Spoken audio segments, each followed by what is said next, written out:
ضروری بات، اگر آپ بیوٹی ٹپس، ٹوٹکے، اسلامی کہانیاں اور مستند قرآنی وظائف حاصل کرنا چاہتے ہیں تو ہمارے چینل کو سبسکرائب کریں۔ University trip. میری کلاس کی 80% لڑکیاں لیفٹینوں سے اور باقی 20% لڑکیاں کم سے کم کسی تکڑے بیوروکریٹ سے شادی کرنا چاہتی تھیں۔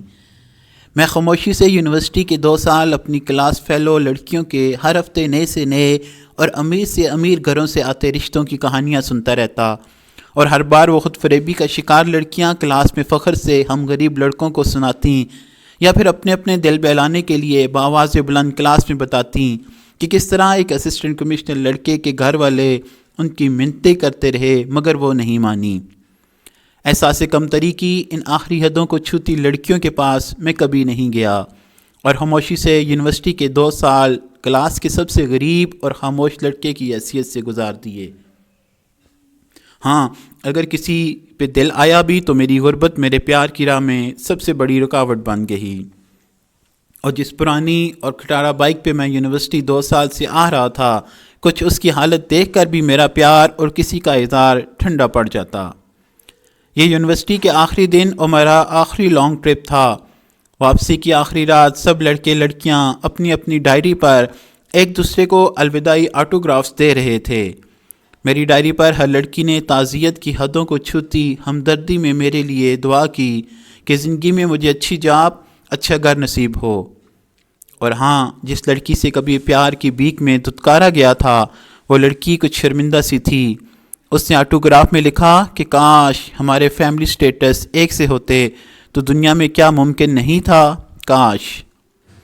یہ ٹرپ کا آخری اختتامی سفر تھا، آخری لمحات میں آخری سے سفر جس نے 2 سال سے چھپائے تمام راز کھول دیے، مگر تب جب بہت دیر ہو چکی تھی اور سب کے سب اپنے ظرف اور ذات سمیت تولے جا چکے تھے۔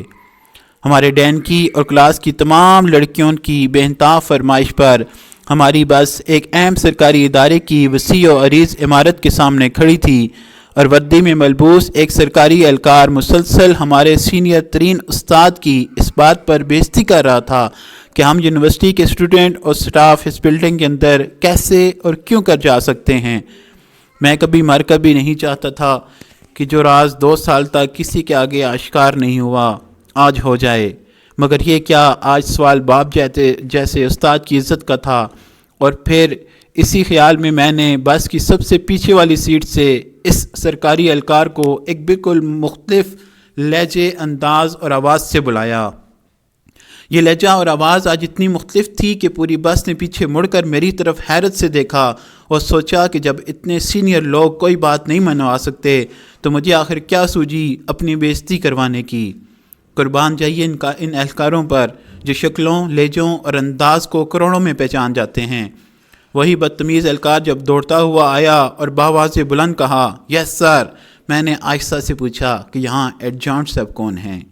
اور پھر اس نے کچھ دیر کے بعد کے مناظر کچھ اس طرح کے تھے کہ ایک پروٹوکول تھا، سیلوٹ تھے اور ایک حیرت تھی جو کلاس کے ہر لڑکے اور خصوصاً لڑکیوں کے چہرے پر تھی۔ مجھے ان ہمدردوں سے نکل کر محبتوں میں تبدیل ہوتی شکلوں سے آج کوئی سروکار نہیں تھا کہ ظرف اور ذاتیں آزمائی جا چکی تھیں۔ بچھڑتے ان لمحوں میں ملنے کو اور نام و منصب کے مرہون پیار کرنے کو اب بہت دیر ہو چکی تھی، اور ویسے بھی چند دنوں میں مجھے واپس اپنی یونٹ جوائن کرنی تھی، اور میری 2 سال کی اسٹڈی لیو بھی پوری ہو چکی تھی۔